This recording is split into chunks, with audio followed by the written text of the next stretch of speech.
We begin with the escalating situation in the Middle East and how it's impacting your wallet. Pakistan says negotiations between the U.S. and Iran are still ongoing, and that's despite renewed hostilities. The Jordanian military said this morning it intercepted more than a dozen Iranian missiles launched toward an American military base. Kuwait and Bahrain also reported incoming strikes.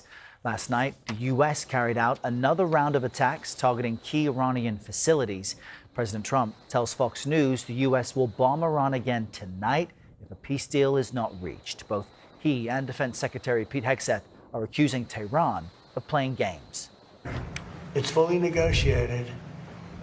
We have a fully negotiated, but they're tapping and tapping. And I said, all right, let's give them a couple of more days. They're tapping.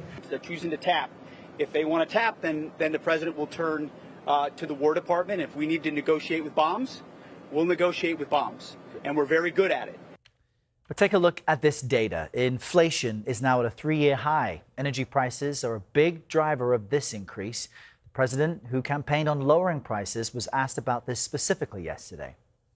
Are you concerned, Mr. President, about the latest inflation number which came out this morning? Could that be a headwind? No, I love it. For The numbers were great.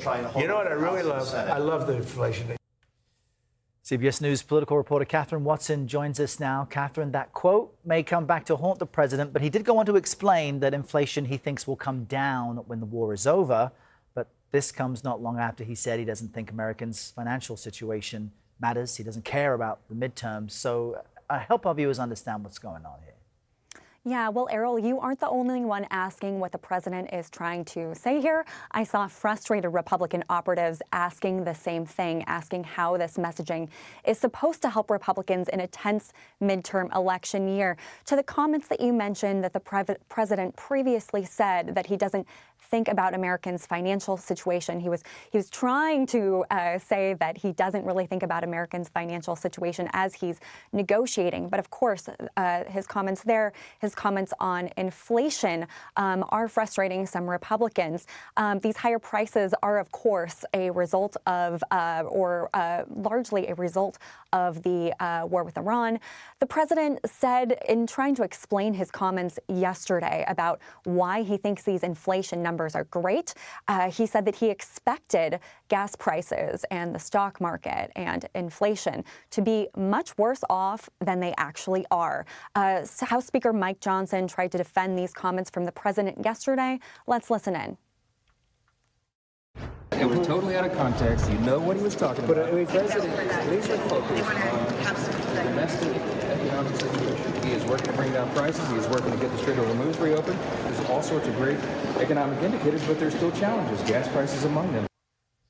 But, Errol, that prices aren't as high as they could be when it was the president who, of course, decided to begin this war may not be the most comforting for Americans who are trying to or who are paying so much more at the pump and trying to make their finances work. And the higher prices are driven largely by the Strait of Hormuz being closed, energy prices jumping, and the president says he will bomb Iran again tonight if a peace deal isn't reached. Is that just bluster? Where is the latest on the effort to get to a breakthrough? Yes, well, the president did tell Fox News that he would bomb the crap out of Iran if a deal isn't reached in time. He used slightly different wording. But the president has been insistent that he is willing to use military force if necessary, as we saw last night. Defense Secretary Pete Hegseth said if we need to negotiate with bombs, we'll negotiate with bombs, like that clip said earlier. So the president and his advisors are hoping that the show of might, the show of force, will help persuade the Iranians. But, Errol, it's kind of hard to see how a deal would come together that quickly. We are 15 weeks into this war. The president does have an intelligence briefing and policy meetings today, so you can be sure this will come up. Errol? All right, Kathryn in Washington, thank you very much.